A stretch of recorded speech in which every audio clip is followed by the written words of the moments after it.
soo dhawaada waraysi gooniya oo aan la yeelano gudoomiyihii hore ee gobolka Banaadir ahana duqii hore ee magaalada Muqdisho mudane Maxamuud Axmed Nuur Tarsan Maxamuud Axmed Nuur Tarsan ayaa waxa uu ahaa duqa magaalada iyo gudoomiyahaba muddo 3 sano iyo dheeraad ah isagoo dhawaan nagu soo booqday magaalada The Hague ee xarunta siyaasadda dalka Holland mudane gudoomiye kusoo dhawow waxaan rabaa inaan marka hore ku weydiiyo safarkaagu muxuu daaranaa safarkaygu waa 3 maalmood oo private ah oo runtii aan wax kale hogsaneyn si private ah ayaan u imid arrin jirtay inaan maaragtay aan ka qayb galo maxaa lagu bedelay intaad ahayd ka ahayd duqa magaalada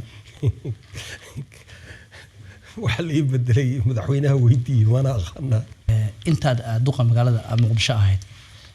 maxaa ku qabsoomay wala taaban karo anu sideedaba ma jecli inaan sheegto waxaas dhaho laakiin waxaan jecelahay inay bulshada Muqdisho ka marqaati kacdo wixii qabsoomay waxa la socotiin muddada aniga waxa la magacaabay 10kii July 2010 ilaa iyo August na dawladdu 5 degmay ka talinaysay inta kale oo dhan shabaab baa gacanta ku haystay marka muddadaas oo dhan way adkeeday in magaalada wax laga qabto in kastoo wax ka qabanay marka waxyaabo badan baan qabanay waxaan qabanay oo physicalka ah iyo dhismooyinka iyo bilicda soo celinta iyo nadaafadda iyo nalalkii ka sukow arinta annaka strategically aan dooranay waxay ahayd bulshada aqligoodii sidii loo soo celin lahaa bulsho quusatay baan u tagnay quus taagan oo rajo dhigtay oo aamintay inaan laga bixi karin waxaan inaan soo noqon karin xamar inayna soo noqon karin dadkii inuusan sidii ku soo noqon karin taasa marka challenge-ga ugu weyn ee ahayd marka mobilization dadka maskaxdoodii in la dhiso oo dib loo dhiso oo la dareensiiyo inay soo noqon karto oo colaadii laga saaro waad ogtihiin barnaamij aad u weyn oo la dhaho maaragtay tiiraanya bixin baan abaabulnay oo dadka ay waxay kala tabanahayaan maaragtay ay sheeganahayaan oo tiiraanyada ka saaraysa dadka reer Muqdisho degmo kasta marka way tagtay arintaas barnaamijkaas uu tagay tiiraanya bixinta abaabulaan sameeyay bulshada isdhexgalka bulshada maaragtay safiska waxaasoo dhan marka waxay ahayd arrimaha ugu waaweyn sababtoo aqligii inuu soo noqdo oo wanaagii soo noqdo way adkeyd hadaan la sameyn lahayn taas waa kartay hadii wax aad qabatay oo ummadda Soomaaliyeedna ay wada ogtahay inaan wax qabatay abaalmarinteedu in lagu bedelay iri meesh madaxweyne cusub baa yimid madaxweynaha cusub waxa laga yaabaa inuu team wato gobolku waa muhiim wada shaqaynta madaxweynaha iyo gudoomiyahana waa muhiim kalsooni inay jirtana weeye marka hadayna kalsooni jirin waxa laga yaabaa marka kalsooni ana xaqiiqo way ka jirtay oo anigu dawladii timaado inaan la shaqeeyo waa ku qasbanaa sababtoo ah dawladdaasi waa dawladdeydii moogta inay najaxdo ayaan ka shaqeynayaa laakiin waxa laga yaabaa inuu madaxweynuhu ku fakiray maaragtay qof kale oo teamkiisa kamid ah in uu keeno meeshi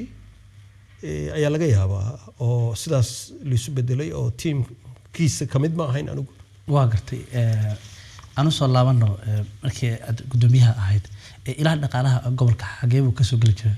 ilaa dhaqaalaha hal meel buu ka soo gali jiray wuxuu ka soo gali jiray dekada 15% dawladda ay ka dhiibto wixii soo gala iyo canshuuraad kale iyo dhulka lacagta laga qaado iyo canshuuraad yar yar oo meel kale ka yimaada ay ka iman jirtay waxaan filayaa markii lagu bedelay hadda gudoomiyaha gobolka hadda cusub teamkaagiina waa la bedelay arinta maxaa u sababay isleedahay wallahi arimahaas oo kale waxa la weydiiyaa dadka go'aanka uu ka soo go'ayo aniga go'aankayga ma ahayn laakiin anigu hadii talo la iga qaadan lahaa hal mar in la wada bedelo waan kala talin lahaa in la bedel inuu yimaado muhiim bay ahayd laakiin haddana hal mar in la wada bedelo anigu waan kala talin lahaa sababtoo ah dad wada cusub keen meel caasimadii oo sidaas waa arin adag bay ahayd laakiin ayaka go'aanka lahaa go'aanka dadka iska lahaa in la weydiiyo ku fiicantay taas ay ka jawaabaan ma jirtaa wax hanti ah oo aad wareejisay markaad xilka ka tagtay waan wareejiyay hanti waan wareejiyay lacag $400,000 oo dollar ah oo bunuug bangiga qaranka iyo Salaama Bank iyo Dahabshiil ku wada jirta ayaan wareejinay oo tirsan oo maanta haddii bunuugtii la weydiiyo ay soo saarayaan lacagtaas inay ku jirtay aan sheegnay inay ku jirtay aragtay 400 oo kun lacag dhan baan wareejinay waxaan wareejinay 1 bilyan oo shilin Soomaaliya aan wareejinay waxaan wareejinay waxaan oo qalab ah waxaan wareejinay waxaan oo baabuur ah waxaan wareejinay dabdamis iyo casri ah waxaan wareejinay ambulance casri ah waxaan wareejinay maaragtay qalab jidadka looga shaqeeyo departmentno Abraham u nimid annaka dhisan كمبيوتر صدن يكو حفيز أو هذا كمبيوتر كودي برينتر ردودي لها وريجيني وحن وريجيني بلانينج أوفيس أو بلوتريسك يمارك تجي لو بلانجرين لها مقالة ماكينة هذه وين أي لام بوريجيني وحن وريجيني إنجينيرينج بارتمنت أو إنجينير ردي يوحي أي وده جوجان بوريجيني وحن وريجيني حفيز كده تجد أو ليتست تكنولوجي اللي قصة ما وريجيني وحن وريجيني مارك تي سوقيه وده عصب أو شقينا هيا dadka jidadka lagu qali jiray hilibka dhiiga daadan jiray urka umadu ma adkaysan waxa soo dhan waan mamnuucnay waxaan u wareejinay in meelo lagu qalo oo gaar ah ay yeelato magaalada waxaan wareejinay jardiinooyin waaweyn oo la isugu yimaadaan wareejinay waxaan dhisnay buundooyinkii waa bari iyo xamar jajab waa dhisnay waxaan jidad ciid ay 20 sano la marin baan furnoon ciid ka qaadnay degmooyinka kala duwan waxa jidad laga furay ma malin kareysid waa isu wada muuqdaan hadda degmada hawlwadaag gudoomiyaheedii shaqada uu ka qabtay gudoomiyihii degmada warta nabadda wardhigli shaqada ka qabay jidadkay maaragtay yaaqshid shaqadu ka qabtay maaragtay Ahmed Daaci shaqada ka qabtayna yani waxay ahayd team shaqayna haya oo shaqo u dhaqaaqay ahayd shaqooyin xooggan baan qabanay runtii oo la malayn karin muddadaas yar inuu dadku hadda waxay fiirinayaan 3 sano iyo 7 bilood laakiin waxaad ogaateen sanad iyo 5 bilood lama shaqayn karin in kastoo shaqaynay waa shabaab baa wadanka magaalada dhan haysatay intii ka dambeysay doorasho iyo dawladdan cusub ayaa marka waqtiga aan shaqaynaba waa yar yahay hadaad fiiriyo waxaan ku qabanay marka xadaaf weey hadaad fiirisid inta badan marka hadda aad qurbahan aan joogno oo hadda magaalada aan ku suganahay ama magaalooyin kale oo dalka hadda aan ku noolahay qofku markuu shaqo noocaas qabto oo xilka laga qaado talooyin ayuu baxshaa markaad xilka wareejiso wax talaabo bixiso kelimadii ugu dambeysaan xasuustaa waxaan ku iri gudoomiye ay tala aad u baahato waad weydiisan kartaa laakiin waa inaad weydiisataa anigu kulama soo doonanayo sababtoo fargelin bay noqonaysaa inaad la doonatid qofka haday tala ka maqan tahay qofka tala ka maqan tahay ayaa tala raadsada Soomaa marka anigu diyaar baan u ahaa qof kasto tala ay ka maqan tahay tala ayaa inaan si laakiin qof tala aan la raadinayo ma jiro magaalada Muqdisho inta aad soo moogeyd iyo inta korayso waxba inta lagu dilay adana amaankeedu maalinba maalinta ka sadaraysa waxa la dhahaa qof mas'uul ah la dilay waa ay ugu dameeyeen xilbaan xayd iyo Saada Cali Warsame meelaha lagu dilana waa meelaha ay dawladdu ay ka taliso arimaha maxaa u sababa isla wallahi horta anigu waxaan aaminsanahay dadkan dilahaya waa shabaab laakiin shabaab dad bay adeegsanayaan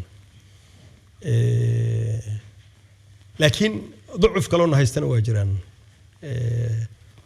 طبعا ciidamada amniga iyo booliiska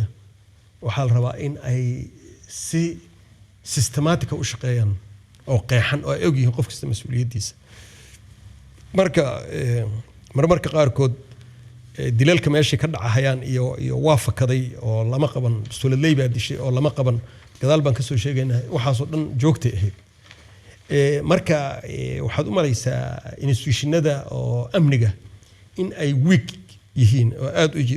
u jilicsan yihiin ay ka maqan tahay capacity xoogan in tababar xoogan iyo qalabayn xoogan iyo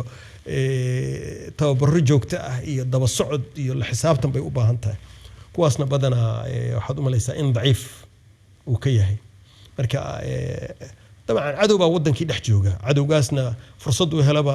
qof ayaga waxa uu dan qofkay dilahayaan maaha ma kala jecel qofkay dilahayaan waxa uu dan magaaladii amni maaha qof hebel baa la dilay inay dhaho marka taas waa xildhibaanada ay u raadsanayaan xildhibaan hebel baa la dilay uu ka duwan yahay waagii hore miidiyaha dhalinyarada ka shaqeysa target ahayd qolada saxafiyiinta la dhaho sababtoo saxafiyiinta marka la dilo saxafiyiintii dhameed baa isla kacaysa saxafi baa la dilay kana la dilay balaaya socota marka target bay noqotay in dad kan shabaabna waxay rabaan wixii in news uu noqdo oo magaaladii laga kala carro oo dadkii cabsi la bumbuuniyo bumbuunintii bay marka saxafiyiinta dilkoodii bumbuunintii buu ka mid noqday haddana xildhibaanadii baa ka mid noqotay taa xildhibaanadii bay taa marka waa wax qorshaysan ayagu waxay rabaan in la dhaho magaaladan amni maaha ha lagu kala carro cabsi baa jirta balaayaa dhacday sidaasay rabaan tan kale ciidanka ammaanka ee gobolka iyo dabcan uu tiro badan yahay ciidamada turbataariya iyo booliska qayb kulligoodna waa isku wada boolis dowladda hoose iyo ciidanka booliska gobolka soo wada shaqayn jiray ciidan gobol banaadir la dhahaa waa jira magac ahaan laakiin ciidan gobolka ka amar qaata ma jiro waxaad ogaataa dowladda centralka waxay fadhidaa magaalada muqdisho wasiirka arrimaha gudaha wuxuu u shaqeynaa sidii governorkii magaalada muqdisho taliyaha police commissionerka booliiska wuxuu u shaqeynaa sidii asagoo ah taliyihii gobolka banaadir sababtoo wuxuu xukumo waa waxaan banaadir jooga wuxuu ka shaqeynaa waa waxa banaadir jooga sidoo kale marka gobolkii looma ogolayn in uu booliis gobolka u madax bannaan in la siiyo looma ogolayn marka yaad amni ku sugaysaa marka ma ciidamada adiga shakhsiyan kuu ilaalinahaya miyaad amni ku sugaysaa suuragal maaha hadda markii aad ka soo baxday adugu micnaha aad dibadahan iyo dhinacan aad soo aaday waxaad booqatay Mareykanka waxaad booqatay UK oo aad hore u deganayd hadda Holland baa ku sugantay muxuu yahay qorshahaygu anigu wadankan aad baan u jecelahay dhabayna iga tahay jaceelkiisa wax ka qabadkiisa xaaladda uu ku jira in la bedelo marka micnaheedu maaha haddii jagaan hayaan ka tagay inaan inta London imaado sararta aan iska seexdoon iska nastoon wadankan la qurxsaday aan maaragtay isaga dhex raaxaysta maaha wadankii waxaan dadka ra'yigooda ayaan fiirinahay iyo meesha iyo dadkii inaan la kulmo muddo ma soo bixin aniga 3 sano iyo wax la jira ma soo bixin marka meelaha bulshada Soomaaliyeed ku badan tahay inaan arko oon dadkooda aqoonta leh an isweydaarsano sidii u fakarahayaan aan arko wadankii waxay ka damacsan yihiin inaan arko contribution-kooda wadankii xaqiisa waxay soo noqodkooda skillskii la soo noqon waxay u baahan anna information an ka siiyo maaragtay in wadankii u baahan yahay soo noqodkooda maaragtay marka sidaas ay ahayd safar wanaagsan Canada aan tagay Toronto bulsho Soomaaliyeed oo badan baan kula kulmay waxaan tagay Minnesota aan tagay bulsho Soomaaliyeed oo badan baan kula kulmay waliba aad Minnesota waxaan ku jeclaystay waxaan la kulmay dhalinyaro la dhaho ka joog la baxday ka joog waa dhalinyaro waxay ugu casuumeen xafladii ay ugu tala galeen kooda luuliya in la dhigo oo ay soo hormariyeen maadaama Ramadaan ay ku aadeysay ay ka dhigeen 22 luuliya ay ka dhigeen anigiyo senatorka laga doortay iyo meeyarada oo Minnesota Minneapolis ando magaalada Minneapolis magaalada Minnesota marka runtii waxaan arkay rajo ayaa muuqata dhalinyaro is abaabushay ka gudbay qabyaaladii ka gudbay regional gobolaysigan iyo ka gudbay Soomaalinimadii oo caddahay aqoon leh wax bartay qaarkood jaamacada dhigteen qaarkood ka baxay ayaan soo arkay Canada waan ku soo arkay Holland waan ku soo arkay Ingiriiskana intaan ayaan dhawid soo tagin waxaan la cashay dhalinyarada UK oo ayaguna sidaas u abaabulan marka wadankan rajo dad baa u soo socda sidaan ma sii ahaan doono dad baa u soo socda haduu Ilaahay yiraahdo waxaan ku dhiirigelinayaa dhalinyaradu in ay ka weynaato qabiil meeshuna dhigay waad aragteen in la iska daayo la iska ilooba qabyaalada ee dhalinyaradu ay tashato ay wadankan wadan khayraad badan oo qurux badan baan leenahay dad buu laayahay dadkii in loo helo intii aad ahayd gudoomiyaha ma jirtaa wax aad is leedahay oo ka gaabis qorshe ii deganaa anigu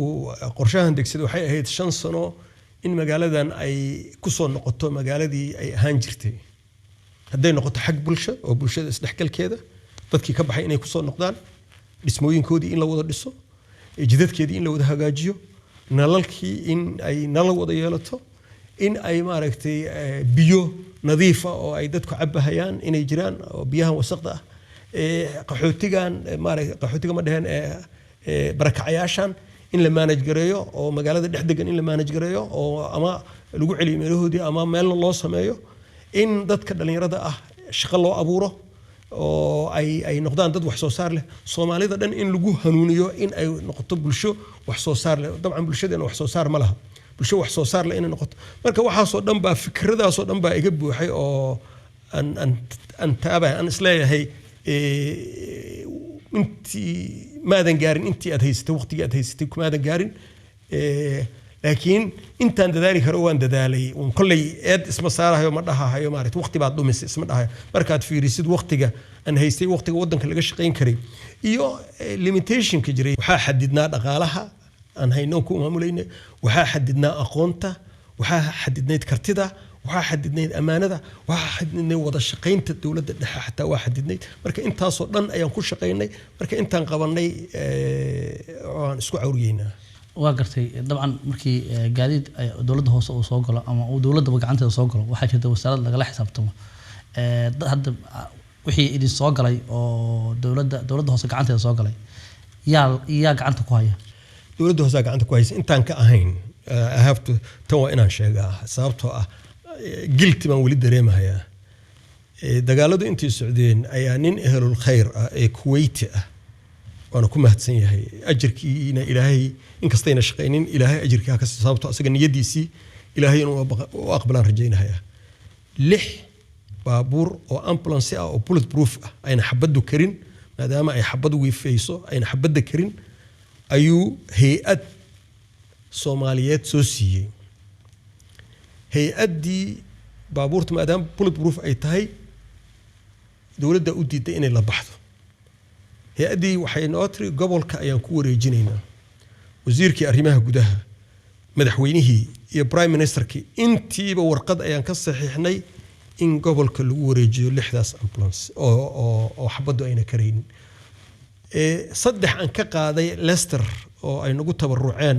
dadkan reer Leicester Ingiriiska iyo 6daas maxaa la dhahaa sagaalkaas marka qorshahan wuxuu ahaa in degmo kasta hal ambulance la dhigo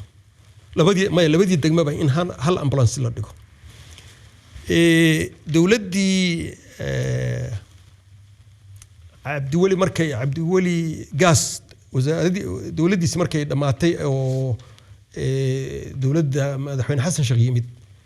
ayaa warqad ayadoona lala tashan ayaa warqad waxaa ka yimid golaha wasiirada ay leeyihiin soo wareejiya ambulansiyadaas ku wareejiya wasiirka arrimaha gudaha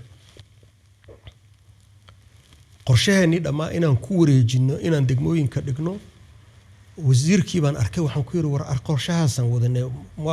maya amaan qatar baa la sheegay war maana amni darrada iga imaanaysa maxaa gobolka mas'uuliyad la iga dhiga hadaan aan leegu aamini kareynin maaragtay waa kana saxiixi wasiirkii hore oo arrimaha gudaha ku yaala kii prime ministerka ku yaala kii madaxweynaha ku yaala maya saasal prime ministerkii baan u tagay war prime minister geedani markay soo istaageen in la wareejiyo ayaan waxaan ku iri laba arrin bay ku dhamaanaysaa baan prime ministerkana waa ku iri wasiirka arrimaha gudahana waa ku iri laba arrin bay ku dhamaanaysaa baan geedaha siday meel ugu jiraan inay taayiradooda baaba'aan waa mid oo ay ku daxalaystaan meel la dhigay ama in rinjiga laga bedelo wax lagu socdo laga dhigo wadanka oo ambulance u baahan soo ma garan runtii 6dii ambulance waxaan ku wareejinay wasaaradda arrimaha gudaha meel ay ka shaqeeyaan oo ay marhayaan oo ay yaaliina maanan arag ilaa ay hadda 2 sano taagan tahay cidda gacanta ku haysana wasiirkan ku wareejinaa annagu wasiirka arrimaha gudaha Cabdikariin Xuseen Guuleed ayaan ku wareejinay oxygenkii baa saarnaa wax kasta saarnaa ma aragtay haddana ma naqana meel ay ka baxeen ma isdhihi kartaa maadaama wadanka hadda magaalada Muqdisho ay dadka dhan ay ka qabaan shock ay ka qabaan shabaab waxay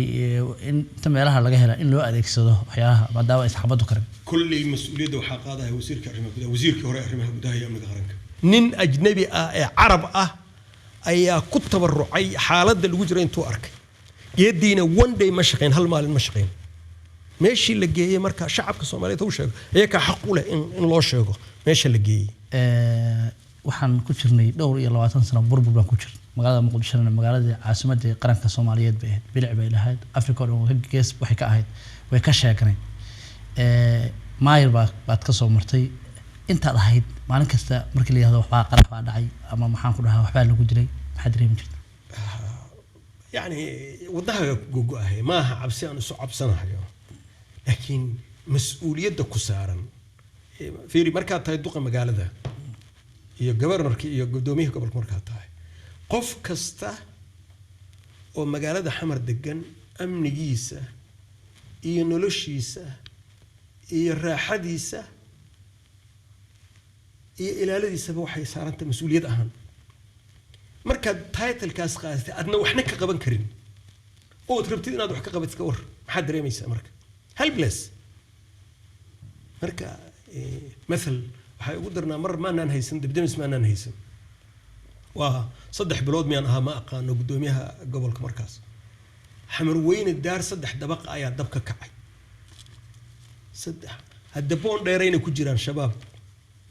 بون دايري حمروين انتي سجيران واد أكته تالا درجير كي يجيوغان هبين صدح ساعة مركز أنا هوتيل بان دقاني قولي ما دقاني مركز اللي صوعي مركز اللي قولي قاسا قبناها إلمانا كجير يفهم حاسم الله لما نقال كرو مسؤول باتا هاي من هيس أودير أمي الصوم بهم وعي ماشي أنا مدهرت وحان إري أنت تسكفر وأنا أقول أنا وحبه هينين لكن وحان إري أنت تسكفر دين لهاي تك ماشي يعني تك أمي الصوم بهم وعي مركا أمي الصوم قوري بقى قبنا هاي مركا سيدين هبين وساعدها مصبح كرنانك war ilmaa gubanahay markii dambu general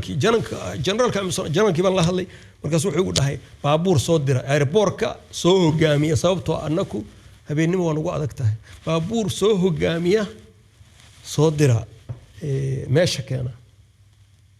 wadan dhan caasimadiisii dawlad from 2004 ilaa 2011 أي كجرتي دولة حكومة دقل سوق لها يلا هاي إن كفكرين مقالة أن دب هدو كقعه ما حد إيه كورها المركب كور وقت ما وقت 2011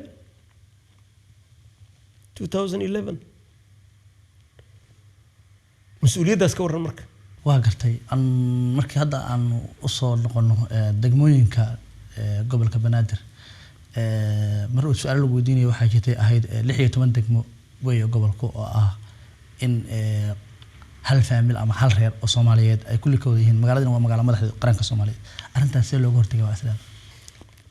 في أرنتا وقت دي ما حقيقة قف كستو أنا وانجع على إن ما ركتي تقول لي ويا كوي ما كرتنا ودورشو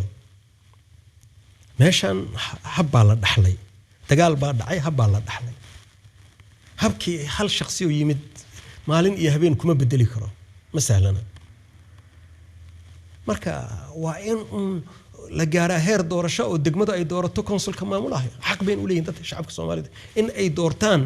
qofka maamulaha lacagta canshuurta ay dhiibaan qofka u dhiibanayaan oo hawsha ay kula xisaabtamaan inay doortaan ma aha dusha in looga keeno maaragtay magaalada Muqdisho waa laga kala yaacay dagaal iyo hada dib ugu noqon mayno ma jirta cid aad maxaan ku dhahaa ama dad aad u celisay hantidooda plant aad bay u badan yihiin dadku ma ogtahay waxay sheegaan bumbuuniyaan waxa xun miidiyaha waliba news waxa fiican news ma aha gobolkaas inta guri la celiyay ma malin karaysid inta la haystana waa yarta hadda سؤال شو حاوي مركا سياسة ميلولد جدا مسد بوي يا غوريغا هايستا يا سلاغا هايستا ما قبيل با غوريغا لاغا هايستا مسد شخصي با لاغا هايستا ما قبيل با غوريغا هايستا مسد شخصي با هايستا وين هورتا تاسن كلا فهمنا قبيل غوري لاغا هايستا مجرو سببتو قبيل غوري له او كو هشي مجرو غطي شخصي با غوري اسكله شخصي با غوري لاغا هايستا شخصي سومالي غوري غتي ايا لاغا هايستا شخصيغاسي وحو نقون كرا مid kismaaye ka yimid mid muqdisho ku dhashay oo reer muqdisho ah mid boosaaso ka yimid mid hargeysa ka yimid mid burca ka yimid mid baydhabo ka yimid buu noqon karaa mid jawhar ka yimid buu noqon karaa yaa haysta way marka qabiil guri qabsaday oo qabiil ku danaystay ma jiro shakhsi baa qabsaday shakhsigaas laakiin qabiil buu u dhashay laakiin qabiilkii kulama heshiin inuu guri islaameed haysto kulama heshiin marka annaku dhowr arrin waaya mid waxa way dad dhaha haya sidii loo qaxay baan u haystay 22 sano hayay awaamir cad baan waxaan sii gudoomiyaa degmooyinka inay automatically qofka caynkaas asbuuc gudahood ay uga qaadaan wayna uga qaadeen dad badan hadii la wareysto looga qaaday ayagoon maxkamad tagin ayadoon maxkamad lagu wareerin ayadoo meel la geyn ayaa looga qaaday دكتور محمد علي نور متقنا دكتور محمد علي نور وزير كأهنجري عافيماتك دولتي محمد سيادبر كوريجيسي وارير مقدشو بون كل شيء كوكروي كوريجيسي والله هيستا هي قبيلة هنمي الله هيستا مرك صورة قلما طبعا مقالة بالعددي iyo maxaan ku dhahaa leerarkeedii iyo jidadkeedii iyo fayadhowrkeedii kulli waa isku sheekaysan dhinaca kale in wax laga qabta ay u baahnayd waxay ahayd isku xirka bulshada iyo maxaan ku dhahaa iyo dawladda isku in la isku waafajiyo because of shacbigu dawladnimadu waxay ka timaadaa waa shacabka arintaas sabab ahayd naku waan sameynaa wixii tabarteena ah heeri anaku gobolku abaabul bulshada isdhexgalka ee xadaafa ayuu sameeyay marqaatigeediina rekoorkii ku jirtaa oo rekoor garaysan tahay laakiin haddii aan lagula fahmaynin ka waran waxa leedahay keligii duul baad noqonaysaa ha keligii duul ayaad noqonaysaa maaragtay maya dowladda dhexe maal annaku bulshaan abaabulaynaa ma rabo tarsan inuu hortaagnaado mar kale waxaan rabaa inuu ama yimaado madaxweyne ama yimaado prime minister oo dadkii la dhex galo haddaan waayo marka haddaan mar anigu hadlo mar labaad ma hadli karaayo haddaan mar labaad hadlo mar saddexaad ma hadli karaayo soo ma garan bulshadii waxay rabtaa madaxdoodii inay aragto madaxdeena cabsi wax la dhahaa ilaahay ku ibtileeyay dadkii war dhimashadani waa la dhimanay dadka waa in la dhex galaa dadka waa in loo tagaa dadku inay ku yimaadaan maaha adigu waa inaad raadisaa haddaad madax tahay bulshadu waa inaad adigu raadisaa laakiin madaxdii dhamay dad baa qabsanaya security baayo cabsi baa lagu beeri example baan ku siinay mar ma aqaan ciid ma kooda luuliyo ma ahayd I don't know ma xasuusto ma ciid ba ahayd ma kooda luuliyo xaflad weyn bulshadii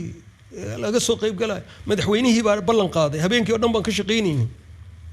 galabtii baan tagnay waan tagnay maqribkii baan tagnay dadkii waa diyaar markii dadkii diyaar yihiin madaxweynuhu imaadeen rabo ayaa waxa la dhahay qolooyin amni ah u tagay oo ku dhahay madaxweynaha meeshii amni ma aha oo si ay u xoojiyaan amarkoodii waxay dhaheen laba oo shabaab aan ka dhex qabanay which was not true aan run ahayn markaasaa hal mar wasiiradii baa joogay madaxweynihii baa la sugahayay markii madaxweynihii ay la ogaaday la baajiyaa la soo wacay dhahay meesha qatar way ka soo bax markaasaa hal mar wasiiradii isla dhaqaaqeen isla yaacay dadkii oo waa buuxda waa whole win of shacabkii oo buuxa ayaa wasiiradii hal mar isla dhaqaaqeen markaas aniga kuwii security-ga ah meeshii waa laga kala baxay war kama baxayo orday ka tagaan anigu mas'uul baan ka ahay dadkan haddaan dhimanaan ku dhex dhinto marka yani security been sheegaya security ma noqon karo ninka amniga haddayba been lagu ogaado amni darrada beentaaba amni darra ah kaas wuxuu ahaa gudoomiyihii hore ee gobolka Banaadir ahna duqa magaalada Muqdisho محمود أحمد نور ترسن برنامج كان يا واحد اللي سعوديني أنا جوها عبد الحكيم عبد إسماعيل لك كاميرا ذا وصاحبك يا عدنان إيو إبراهيم برنامج كان برنامج لم يبدأ إنتانو هو ضد كل مدونة وحنا نتكلم أنا أقول سكوتوبا السلام عليكم ورحمة الله تعالى وبركاته